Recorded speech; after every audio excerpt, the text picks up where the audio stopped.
Bill Starbuck speaking. If you want to contact me to discuss any of the things I say, I suggest you use my email address at the University of Oregon.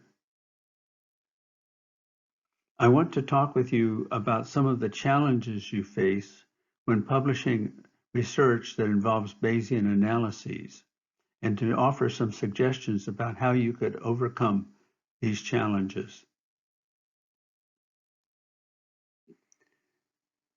Readers familiar with statistical significance tests expect to encounter null hypotheses.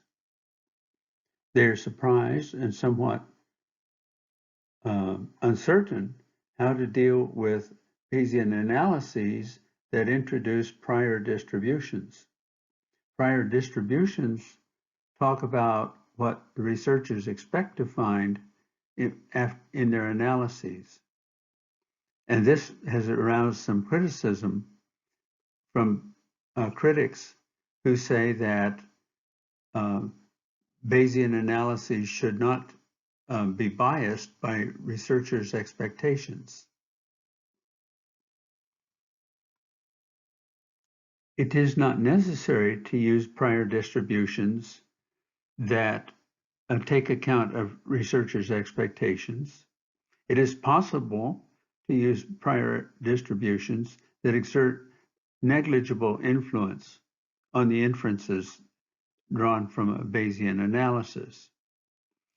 But I think that is a waste of resources.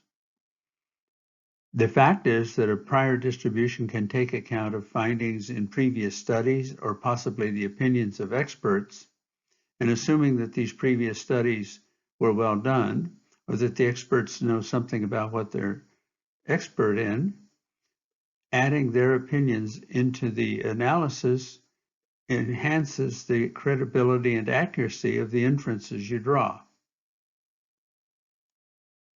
Posterior distributions are another property of Bayesian analyses that are likely to surprise readers who are expecting the simple yes or no conclusions that come from statistical significance tests.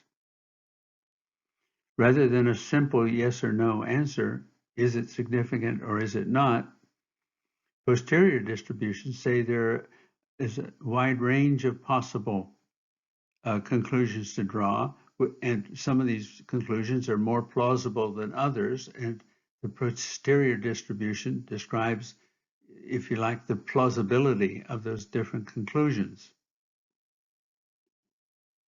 Again, I think this is an advantage of Bayesian analyses rather than a disadvantage. All statistical analyses that are based on anything except a complete population of data involve some uncertainty due to the characteristics of the sample.